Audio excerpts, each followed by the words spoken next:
Awesome. Sweet, we're good. Okay, cool. So the first thing we were supposed to go over is the physical or cognitive domain intervention that you did with your partner. So for this one, it's me and Janie, and then you guys. Do you want us to go first, or do you want to go first? I can go first if you want to. Or do you want to guys go first? You can go for it. All right, I'll shoot. I'm gonna go read what Janie wrote, and then I'll say my little snippet. This is Janie. Janie said, "We did ours on the physical domain. I chose the problem of lack of proper nutrition because I felt that it is a major problem in children of all ages. I felt like a lot of parents come up with a lot of challenges and try to feed their children healthy foods, and they are not sure what to do in regards to those. So I wanted to address some of those overall, and I think it turned out really well. Garrison found some really nice articles to explain our topic for this assignment. Yeah, this one was a little interesting. Trying to figure out how to make it fun for kids to eat healthy foods. And I guess when we did the assignment, I found 3 articles that she requested, and they talked about, one was about how in the past, in the 20s, it was like a big deal, like we got to get our kids eating healthy foods, and then I kind of found stuff that was more recent to our time period within the last 30 years or so. But the camp counselor in me was thinking like, oh, why don't you just trick the kids into eating what they want? What doesn't look good? I mean, if you can make it look appetizing and fun to eat, a kid's gonna eat it. Like I do this at work when we have carrots for a snack. Kids hate just to eat carrots straight up, and I'll tell kids, oh, if you eat your carrots, they make your eyes sparkle and you can see really well and really far. And a kid will take a bite and come up to me, can you see my eyes sparkling? And I'm like, yeah, man, your eyes are sparkling. And they go nuts. They're like, yeah, it totally works. Dude, you guys should totally eat your carrots. And then it's kind of like a trickle effect. And I guess, and it was a fun assignment to do and kind of see how, what other ideas we could come up with. Janie found pictures on Pinterest. I love Pinterest. On how to make fun little snacks or meals that are fun, easy, cheap, and good for you. Yeah, and that was our assignment. Are you guys there? Yeah, it's just being slow. Yeah. Christy, are you there? Oh. Janelle, you're there? Yes. Okay. I think her internet went out, but she'll be back. Okay. Should we wait for her? Should we go on without her? We'll go on, and I assume she'll jump right back on. Okay. She said her internet was doing good. Okay. So do you want me to go over our project then? Yeah, you can go over your project, and then, or do you want to skip to the next thing, and we'll kind of backtrack when she's here? Yeah, we'll just do what you just said. Backtrack? Yeah. So go on to the next topic? Yeah.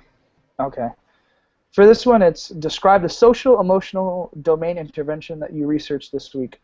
State whether you have actually implemented the intervention personally to address the identified problem. If so, discuss how effective the intervention was. If not, discuss research or other evidence assessing the effectiveness of the intervention. So, what did you do on this one? Could you say that one more time? It just says, describe the social-emotional domain intervention that you researched this week. State whether you have actually implemented the intervention personally to address the identified problem. If so, discuss how effective the intervention was. If not, discuss research or other evidence assessing the effectiveness of the intervention. Does that make sense? Are you there, or am I losing you?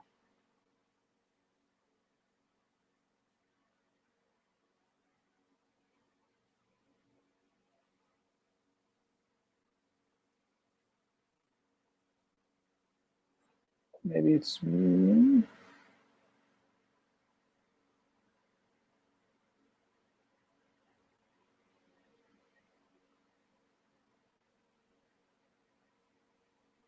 Okay, let's see here.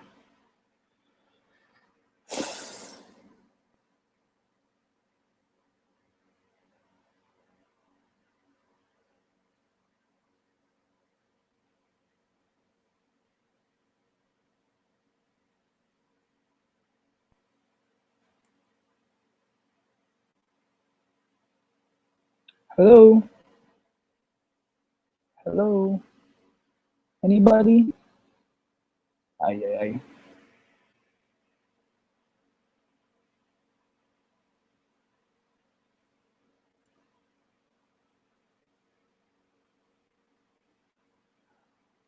Let's see.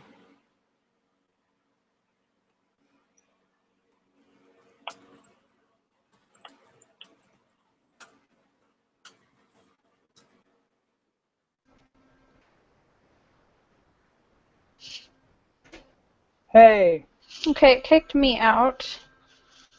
I wonder why. I don't know what's going on. I don't know, that was pretty weird. There was like a good 2 minutes where I don't have anything. I just emailed Janie, or not Janie, Christy, to see where she went. Hopefully she can get... Where's Janie at?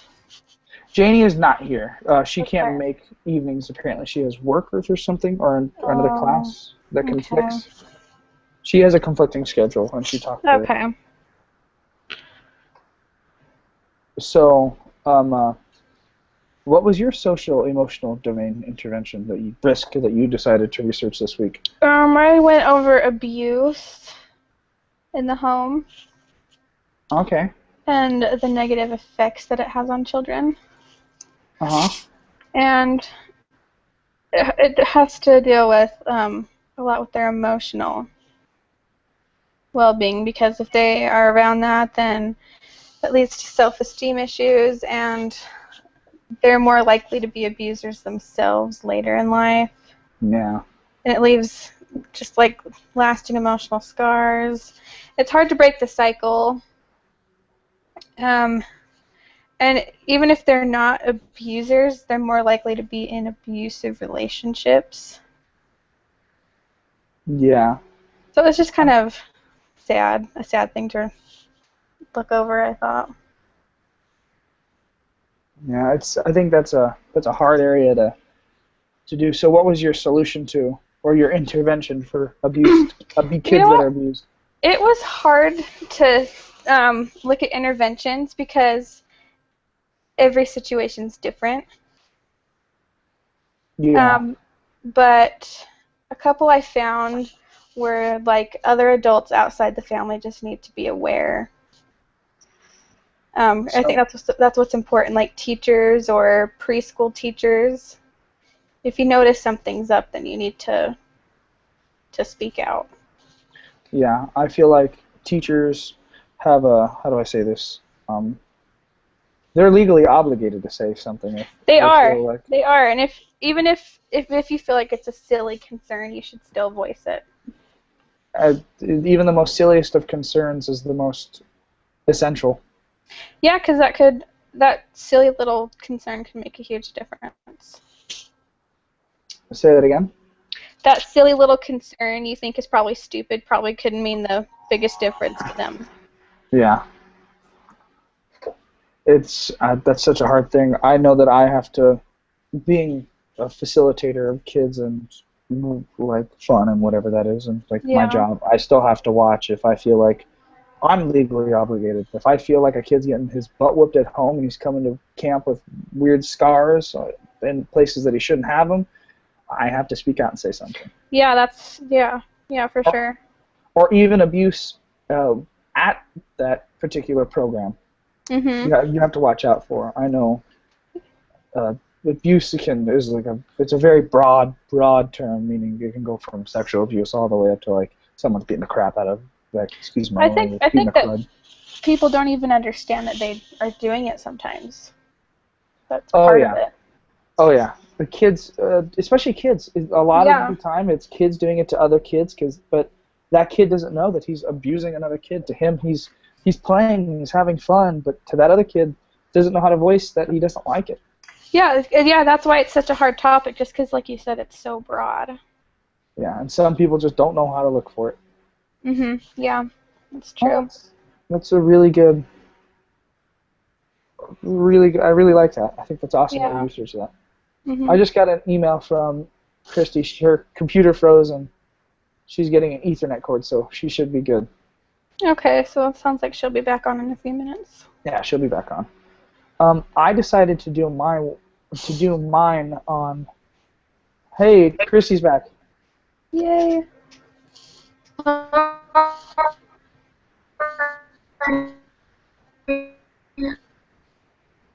Christy, are you there? My internet. It's okay. It happens. Can you hear me? Yeah. Yeah, we can hear you. Okay, if you can't hear me, I might just have to start talking in here because it's so choppy. It's. I'll just have to type if I need to. Okay. We'll let you know. Okay. Janelle was just saying that she did her social emotional thing on abuse, her research on that. Does that make sense? Okay. Yeah. If you guys want to go back, if we want partner? no, not the partner one. If we want to backtrack and go back to the partner one, that way you two can talk about it. I'd be more than. I want to hear what you guys did. Okay. Yeah, sorry I missed like all yours. Oh, it's fine. I'll kind of repeat it. I'll give a synopsis. Okay. Are you doing that, or are we doing our partnership one right now? Why don't you guys go ahead and do your partner project that you guys did? Okay. Ours on the effect that media has on kids. The effect And of we kind of what? talked about Media. media. Oh, media. Oh, okay. Cool. Kind of talking about how like media is like taking place. How children play nowadays. Like children used to be like really into like playing outside, and like because I can remember that like that's what I would do, like playing dress ups and reading stories. Oh, let's watch TV, or let's go play on the iPad, or like that's all like how it is a lot. And I thought it was interesting that there's a study that showed that children spend an average of about 5.5 hours per day watching TV or using some other kind of technology, or like. So I thought that was interesting. That's a lot of time of your day. That is a lot of time. That's a lot more than it's a lot more than what it used to be historically. Mm-hmm. I was lucky enough as a kid to have my computer system break down, so I was forced to. Another thing, I'm just looking at my PowerPoint. Another thing is that it said that early contact to programs that are age appropriate, planned around like an educational view, is linked with cognitive and academic improvement, whereas like entertainment that is like violent or stuff like that, it's related with poor cognitive development and lower academic achievement. No, yeah. I feel like kids are losing out on their playgrounds and like that learning environment, that laboratory to experiment of building a fort out of a bush or learning how to take two sticks and tie them together. And, yeah, Well, you don't learn those skills from video games and TV. Just doing and learning. Maybe that's true. Yeah, I nanny in the summers, and like the family that I like work with, it's ridiculous. Like I go over there and they like have the TV on, and then the mom's like, "Hey, I don't want the TV on while you're here." And I'm like, "You guys want to do that phone to the iPad?" I'm like, "No." And they're like, "Well, can we play on your phone?" I'm like, "Oh my gosh, let's go outside." And they're like, "I don't really want to." And I'm like, "Are you kidding?" Oh no. Yeah, I feel like it gets worse as kids get older. I work with middle schoolers during the summer, and I work with kids, like smaller kids from pre-kindergarten all the way up to 5th grade during the school year. And the school year, it's bad. I mean, these kids are talking about, oh, I played Minecraft, I played Call of Duty, I totally killed this guy, and it's just like, I have no idea what you're saying at this point. I'm a boy, and I used to play those things, and I have no idea what you're doing. And but during the summer, we try to remove the technology from these kids, and sometimes it's like the hardest thing ever. Some of these kids are like, I'll look in the back of my van in the rear view mirror, and I'll see a kid kind of like pull out his phone and like start texting or put in earphones and kind of like put his hand over his ear. Be like, no, that's not the place to do this. You're here to socially interact with everybody and learn and have fun. It's like they don't know what to do without it. Yeah, They're completely lost. That's actually Well, very. the sad thing is that like sometimes parents and stuff will use it as like the babysitter. They're like, oh, I'm gonna go get stuff done. You watch TV for the whole day. Okay, awesome. Like, Yeah, I hate that. Yeah, I see parents like hand their phone off to their kid, be like, here, be quiet. I know, and you should not be doing that. Those are the conversations that you should be having with your kid, in my opinion. I'm not a parent, so I don't really know. Yeah, like I'm sure it's way harder in that situation because like they're screaming, you're like, okay, what do I do? Oh, just hand them my phone so they're quiet. Like it's way hard. Like I don't know. I think it's like they're like, oh, if I'm screaming, oh, I get her phone to play with, right? And you're teaching them that bad behavior is appropriate. Yeah, that's exactly what it is, and it's kind of sad. That's the It really is. It's kind of sad that that's what parents are resorting to make kids be quiet or behave and reward them for basically bad behavior, unfortunately. And I also feel like parents are embarrassed that their children are acting out. But have you ever seen a perfectly behaved child? I've seen kids that behave better than others, in my opinion. Because they've been taught, but like, every kid has its moment. Oh yeah. I think, parents need to realize that their kid's going to have a fit every once in a while, They're going to scream. Yeah, I know. I mean, you need to teach them, obviously, that's not appropriate, but they're still kids. It's honestly the biggest learning curve a kid's going to go through. Yeah. Yeah. Just looking at the On to the next.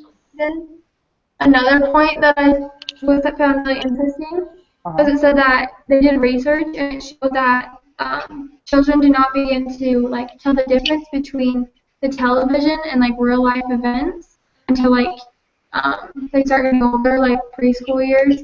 It said like at age 2 that the children recognize the television is in the television set. Yeah. Did we lose her again? I think we might have. I don't know. Let me see. I have the PowerPoint pulled up, and I'll see if I can find what she was talking about. Yeah. Hopefully we can. Let's see. I'm gonna message her. Okay. Christy.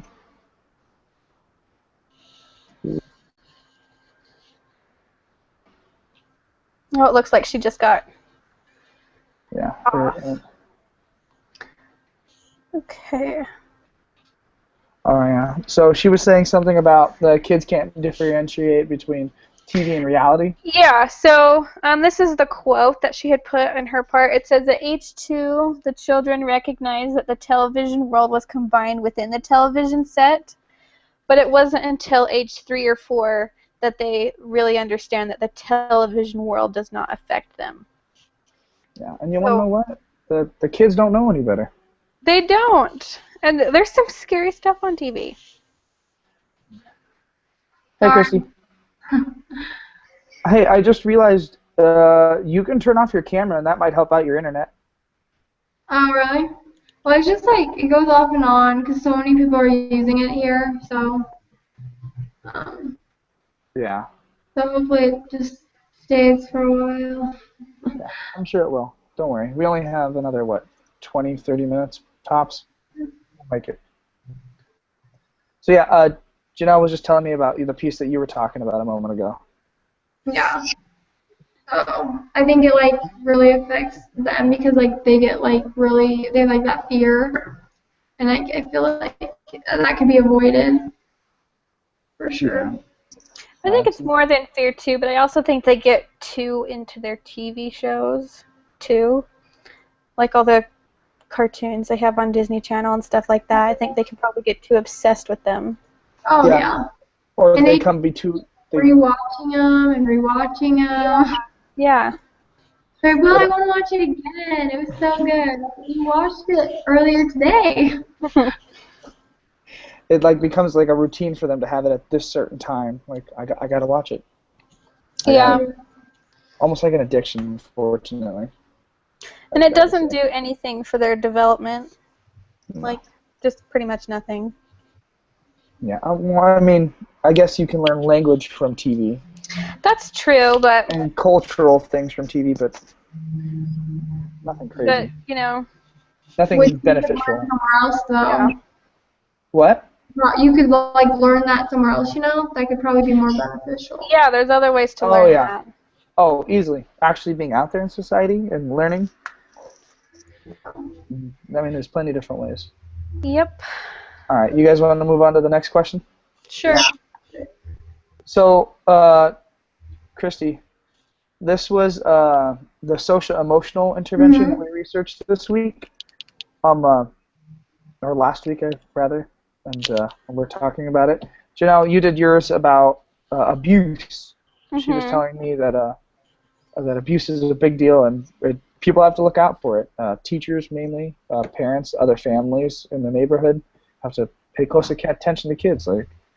Because you can't always, and as bad as this is to say, sometimes you can't always trust a child's parent. You can't. And it takes... Which one is this under? Which domain? Say it again? Which domain is this under? Like, Social, Oh. emotional. okay. Yeah. So she talked about abuse. For me, I talked about, or I researched as best I could, social suicide Oh. is what I call it. And social suicide, in my mind, is when a child does not know what is socially acceptable and does not understand social cues from other individuals. And this doesn't necessarily tag along with any sort of disablement or impairment, and I don't want to say impairment, the other sort of disability. I mean, it can. High-functioning autistic kids sometimes don't have the best social boundaries. They don't know where to draw the line. They don't know, like, hey, don't say that in front of a group of people. I learned, I had a kid this summer, and I had to learn real quick how to help her. She decided to make off-colored comments about different things that she thought in a group setting it was funny and she was being cool and she thought that it was okay. One comment I can think of off the top of my head, she said, and I remember this vividly and being horrified, as she said, and she thought she was being funny, she thought it was okay, and it was, what'd she say? It was, oh, we should just kill all the fat people. And it was just like the most, she looked like, oh, I get it, guys, it's a joke because I don't really mean it, but, and everyone was just like, and a group of going into 8th grade, like 8th grade girls and boys, it's like social suicide. It was bad. Luckily, these kids know this girl and they go to school with her, so they're like, hey, we don't really say that. And that made me reach out to a friend of mine who I've worked with in the past that has known me since I was a little boy and taught me. And his name was Dr. Peter Dro. He's a family psychologist, and he's worked with kids for ever since I went to camp where I work. And he told me that the best way to deal with these social situations where you can intervene is in the moment of. And he runs a program called BLAST. And blasting a kid is when you use the peers around that kid, to tell them the feedback in the moment of if that was good or bad or it was whatever. So I learned to help this girl in the situation of, so guys, how'd you guys feel about that? Did you guys like that comment? So and then kind of bringing it back to her, because if an adult just says, hey, don't do that, what is she really going to learn? I mean, don't say that one comment. Why is that? There's more to it than just that. Don't do this. There's the, why is that wrong? I really like that, because then they get to think about it. Exactly. Like, really, is this okay or is this not okay? Yeah, and the best part about it is it's coming from their peers, which means a lot more than just coming from a parent. Now it's my best friend that's sitting next to me that's going, dude, and that means a lot more to a kid than just mom, dad, or Yeah, someone. and like I think that like children learn best through their peers. Like looking back, like that's when like you're most affected, especially when it's like socially and stuff. So Well, yeah, because Yeah. you want to impress them. yeah, Yeah, the humans have the need or feeling or desire to fit in and belong, and sometimes in social situations, people that don't feel like they belong can do horrible and horrific things. Well, I think that's also Yeah. kind of a hard situation because people aren't always going to be so understanding Yeah. if they're a little different, and so that's a place for bullying or Mhm. being Oh, yeah. left out. Oh yeah. yeah, for sure. It's a big area of bullying, and a social emotional problem can go from being social emotional to physical in a heartbeat. Yeah, so it can go to both. Oh yeah. It's just you're just one comment away from someone slugging you. Yeah, for sure. So what did you do, Christy? I didn't focus on like children that are like antisocial, like they're kind of like they just have like a hard time interacting with children. Like And that's withdrawn? what? Like withdrawn? Like don't want Yeah. And like I did that because I have a cousin who's 8 now, and then my brother has always like also been like that. Like they like want to be a part of like a social situation, but it like scares them like really bad. Like kind of turns to like anxiety. So I kind of like tie that into it.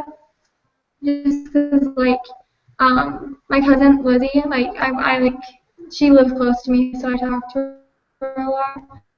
And she's like she acts like she doesn't want to be like hanging out with these like friends or whatever, but it's like apparently she does. She's just like, and like if you try to get her to go to like activity days, like she will just cry. She's like, don't make me go, please don't make me go, and like you have to like make it like be fun for them. You're like, well, like look, like this is what we're gonna do today, and I'll come with you for a little bit, but like she's just like really scared of that kind of stuff. And like also my brother, he's and he still like has problems with like I think it turned into like being like kind of socially awkward.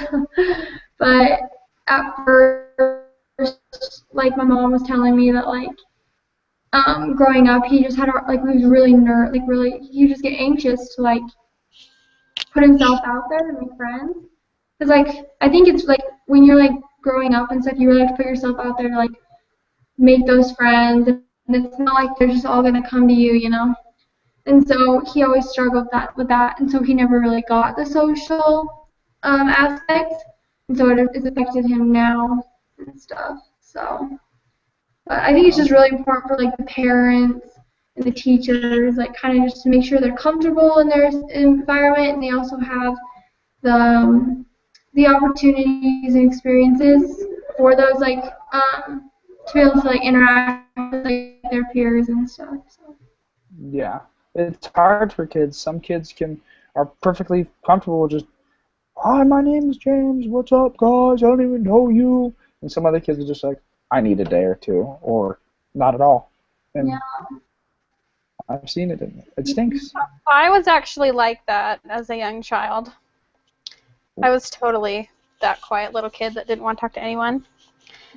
And what my mom did for me is in elementary school, she always made sure that my best friend was in my class with me. She would switch me into her class. Because if I wasn't around her, I didn't talk to anyone. I just kind of sat at my desk and was like, this is uncomfortable. I want to go home. So she always made sure I was in her class because my friend was really social. And so that helped me, branch out. Well, that's good. Yeah. Your mom made the effort to Yeah, so intervene. it really is important as a parent that you look at your kid and see what they're comfortable with. Yeah, because I think a lot of parents are like, oh, well, they'll get to the point where, they'll make friends like later in the year when they're around these people enough. But like They lots of they kids, don't always do though. yeah, exactly. They write it off. Some students like play, so. Yeah, I know my sister was like that. She would read during recess. And most parents would be like, oh, yeah, keep reading. Read those books. My mom was furious. Like, if you read during recess, I'm going to take all your books and I'm going to burn them. You do not read during recess. You go and play and make friends. And my sister was like, never read a book during recess ever again. That never going to happen. But recess is crucial for kids, though. Yeah, it's an environment where they get to learn how to socially interact. Yeah. It really is. Like when I remember there was a school that I was like looking at when I was doing a research report, and then they were like talking about getting rid of recess, and like they like took it away for like part of the year just to see, and like there actually was like a really big impact. Like it's just like and like it's just the students need like that. They need that to get away, and or else like they're not gonna do as well in school, and like. I don't know, it's really crucial. Well, they need a break. They can't sit at a desk for 7.5 hours straight. Yeah, for students, like, they... What? I was going to say, if I was a kid and I was sitting in a room, I'd get up and I would have gotten into so much trouble. What's the saying? Boredom's the devil's playground, or something like that? Yeah. Well, do you hear about all those kids that are diagnosed with ADD or ADHD all the time as young kids? I don't think that those are always correct. I just think that they have too much energy and the teachers just think that they're like out of control, That they just need to burn up their energy. Yeah, I think that reason. What were you saying? Go ahead. Oh. Go for it. I'm chopping out. Can you hear me now? Yeah. Okay. I was just gonna say that like in one of my classes we talked about. Yeah, we can kind of hear you. Okay, hopefully. We talked about how so many students like will just get put into the category of like ADHD because it looked like other factors that could play into that. And so like they were saying that like 20 years ago or something there was like put under the category of ADHD and like it has grown so much like today and they're like not all of a sudden everyone just has ADHD like it's just they're like oh let's just put it in this category because it's like easiest to like just like put a label on it. It's a quick fix. You can give them a pill or something and it keeps them calm. Yeah. I actually talked to my mom about this recently, and she said that, and when we did our interview, she said that ADD and ADHD are like two categories that kids get written off so easily in, and pills are not the answer. You have to figure out different ways to teach them how to control it and how to handle, sitting there, or else they're going to go their entire life just thinking, I need a pill to fix everything. And that's not the way to do it. Yeah. That's not healthy. Oh yeah, it's so true, and it's not a healthy thing for a kid to have to go through to be zoned out all the time. No, that just it's sad to me that that's what's normal now. Yeah, and it's unfortunate. Well, if they're like misdiagnosed and they're being put on a pill they don't really need, then like it could like lead to other things, like Yeah. Yeah, I completely agree. Yeah. So Jeannie. They were saying that like there could be like you need to look into like the family life and stuff because like maybe there's like a lot going on in the home and so in the classroom like they just can't focus. They're just like kind of because of that like home situation or something going on in their life that is making them to like act out or So. Yeah, a lot of the times that probably is the case. Like their parents could be getting divorced or oh yeah, just whatever. Mm-hmm. I have a little boy in my program going through mom and dad being split up and mom's getting remarried and this little boy is not having any of it. Oh, that's sad. Yeah, it's hard for him and he's doing better than he did at the beginning of the year, but still That's still just sad struggling. that kids have to deal with all that stress, though. Yeah, for sure. Yeah. So My Janie, I'll go for it. I was gonna say, like, with that, my brother, his fiance, so I guess it's kind of a complicated story, but like dad just died this last summer, and she has a 4-year-old brother, and like and then her mom just got remarried like in February, and like he is having the hardest time with it, and the mom's like, oh, he's just going through this phase, like it was just a rough time in life, like and all of a sudden,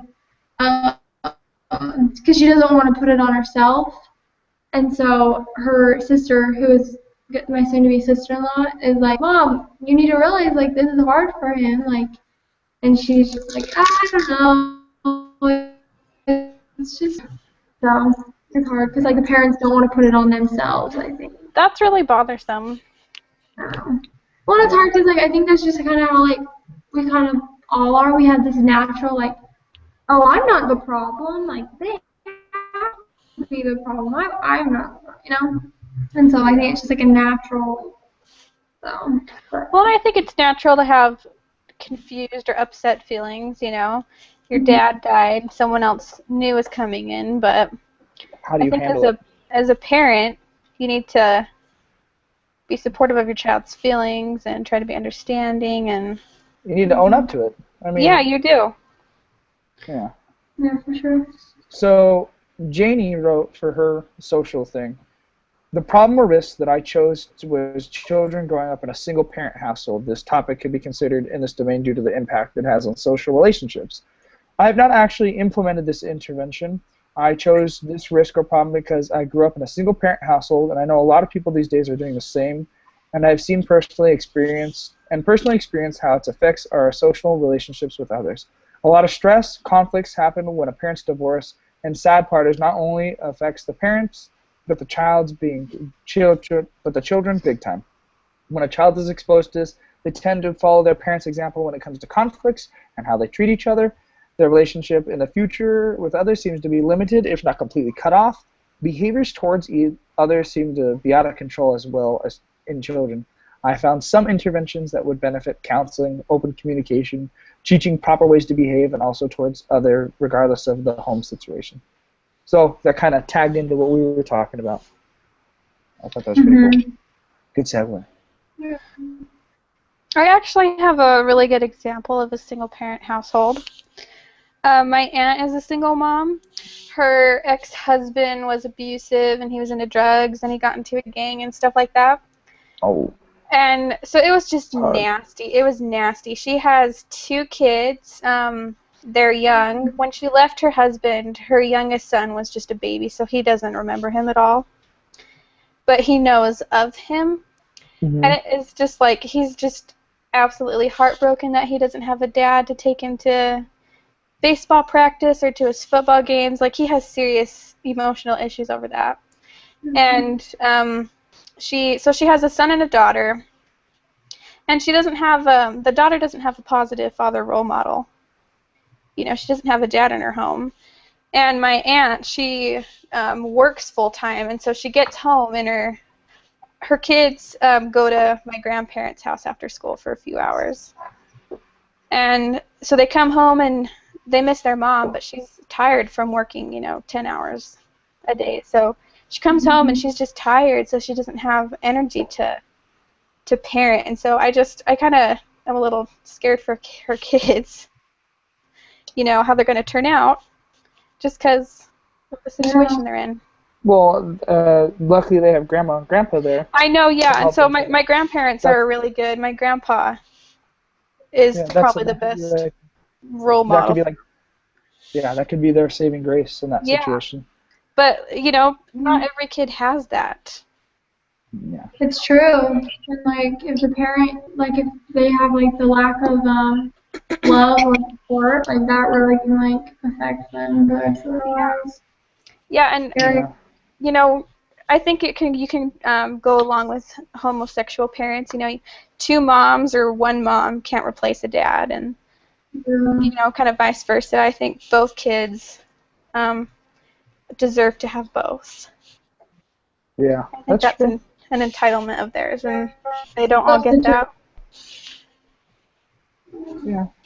So, going on to the next topic. Sorry, I don't mean to hustle you guys along. No, you're good. What were you guys' highlights from your interviews? What did you guys find the most interesting, I guess would be the word to use? I don't know, it's kind of tough. I could read what Janie said while you guys think about it. Yeah, that's fine. All right. Janie says, I interviewed 2 moms who have kids between the ages of 6 through 11. I actually enjoyed interviewing them and hearing what they had to say. During the physical domain interview, there was a question that asked, how can awareness of children's or parents' strength be used in forming effective interventions targeting risks or problems? The parent I asked responded by saying, by first being aware of the strengths that allow us to plan interventions that will be effective. Strength gives us confidence to perform. That last part was really inspiring, and I think that it is so true. Can you read that last part again real fast? Sorry. Yeah, no, sure. The quote by the parent. Uh-huh. By first being aware of strengths allow us to plan interventions that will be effective. Strength gives confidence to perform. Okay, that's pretty cool. Yeah. She goes on to say, it was also interesting with one of the moms I interviewed because she seemed to have a lot of risks or problems to mention. She wanted to talk about all of them and why she felt that way. Of course, I didn't list all of them, but it was interesting getting more and more ideas that I could think about and one day apply in my own life. That's pretty cool. Say. Yeah, that's pretty neat. Well, how about you guys? Yeah, what the parents I said talked about. I thought it was kind of cool. I'm just going to read what they said on this one. It said, it's important to build on children's and family strength, resilience, social and emotional health, good peer relationships, positive self-esteem, and strong coping skills are child and family strengths that protect families and that early childhood professionals can help build. So, like, I think you gotta like find the strengths and stuff to like kind of build off that. So, you know, to help. I don't know. So I like that. So because they said like so often you focus on the negative, and they said we like to focus on like the positive and the strengths they do have and build off that. So I thought that was cool. That's pretty cool. One thing in mine that was said was self-confidence starts in the family, and I really actually liked that because you know you're with your family from your first few years until you start school and stuff, and so I really just like that she said that because you gotta make sure you point out what your kid's good at and help them improve what they can, where there is room to be improved, but it's important to, let them know that they're unique and that they're good at certain things. It's almost like encouragement, but you got to be careful, I feel like, in that area that it doesn't turn into pride. You do. I don't think you should tell them they're good at everything because they're not going to be good at everything. The ego. Yeah. So I think that is something you have to be careful with, but... Yeah, but it's also a very aiding thing. So what? I said it could be a very aiding thing that kids have. Yeah. Yeah. Well, along with that, it may just be like they are like, no, I'm not good at all these things, but she just, like they're telling me this. They're like, so then they start thinking like, oh, am I even good at the things I am good at? So I think it makes them question because they understand okay, I'm not good at all, I can't be good at all these things once they hit a certain age. Yeah. That's true. I think constructive criticism is a really good thing. Oh yeah, I think letting kids lose at things is a good thing. Yeah, I agree because they need to learn how to deal with those feelings. Not everyone can win at everything every time. That's just not going to happen. Oh, yeah, that's true. Yeah. They have to Okay. learn how to do this because some kids are not very good at that. No. Oh yeah. I think the most interesting thing that happened in my interview was my boss, who I interviewed, who has kids all over the age range, everywhere from newborn all the way up to 11. Okay. And I, he's a camp director, so his ideas and thoughts on this are a little bit more, how do I say,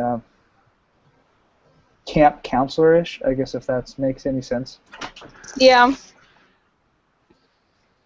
Sorry, my brother was walking in. I was like, no! So, wow, I was losing my track. He was telling me that kids don't take enough. I guess when I said risk, I should have phrased it differently. I should have said dangerous to kids' development in terms of physical and all that other stuff. Instead, I said risk, and his first thing that went through his head is like, oh, kids don't take any risks these days.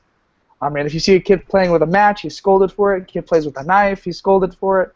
He picks up a bike and starts going down a fast hill, he's scolded for it. Because kids don't take risks, and they don't learn where the limitations are. He goes, with me and my kids, I'll give them a box of matches, and they can go have fun in the backyard. Nature's going to teach them not to burn their hand off. He's like, and the way he said it, the way he put it is, I'm going to put my kids in situations where they get to make the choice to take that risk. However, I'm going to be there to stop it before it becomes like a deadly situation. It'll be a safe environment to take that risk. I don't think that that's emphasized enough, Oh, honestly.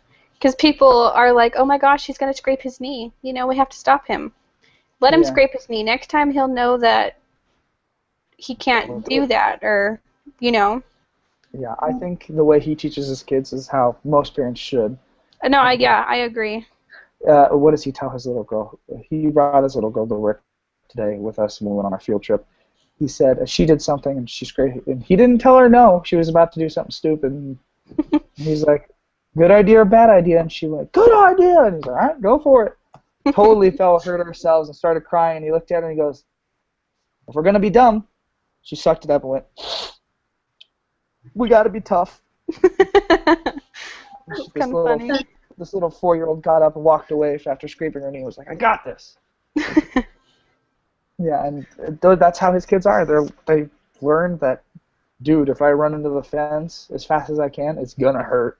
Yeah. My dad's going to be like, go for it. See what's going to happen.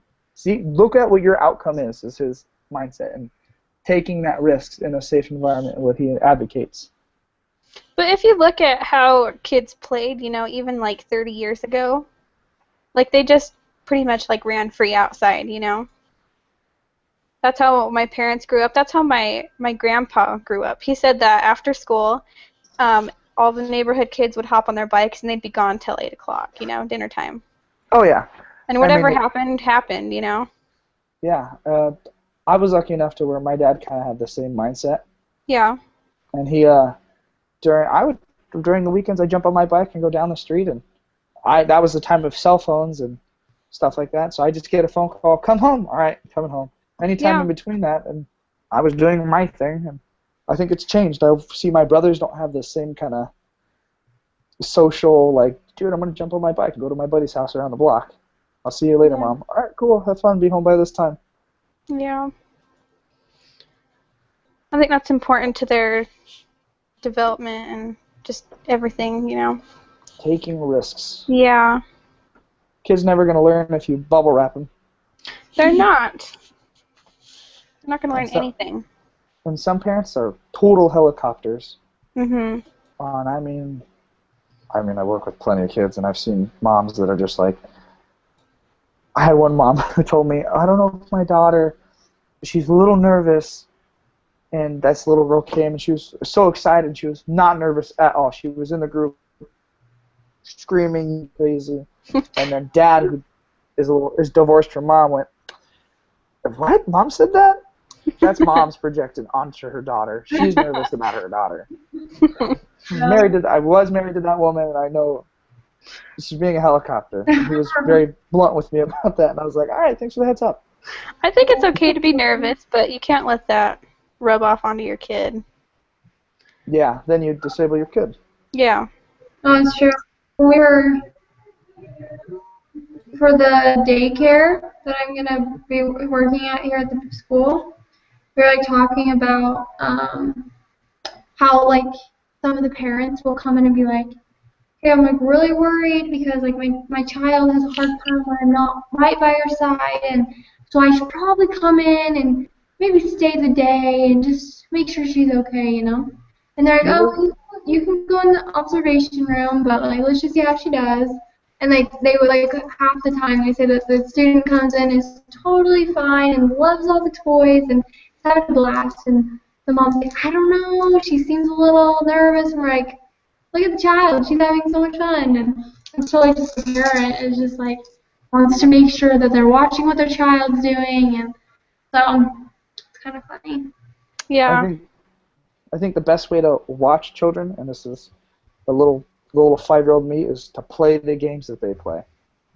Like, and I think that is how you can control and watch all at the same time. Like, I'll jump in games at work and I'll play football with the kids. I'll play basketball with the kids. I'll play handball, and we'll play these big, massive games of capture the flag. And I'll be running around with the kids, and that's like the best way to watch them, because if you're and where I work, if you're having fun, so are the kids. That's true. If you're standing out off on the side, guess who's going to want to stand off on the side? It's true. You want to do what you're doing.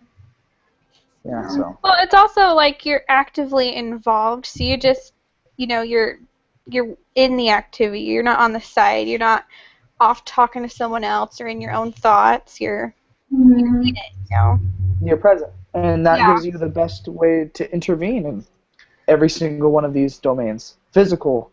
You can stop a kid from taking a swing at another. I've done that. I've helped socially, and in terms of, what was the other one? Socially, physical, cognitive. I don't know about cognitive. I mean, I don't think I've had influenced cognitive development. Socially, definitely. It's fun. Yeah. So, Christy, I had a question. You work at school at the... Oh, well, for like one of the classes here, you have to work in the child lab, the toddler lab, and then the preschool lab. And so I'm in a class like where you prepare for it. So next semester I'll be in it. I'm gonna be in the preschools next semester. Oh, you are? Uh-huh. Oh, you're here at BYU Idaho, right? Yeah. Okay. Yeah. So have you already done the toddler one? My major is just child development, so I only have to do one practicum. Okay. So I'm just doing the preschool. That's all. I'm doing this for fun. I'm not a child major. Yeah, so I guess that concludes our meeting. I'm going to go ahead and stop the broadcast. Okay.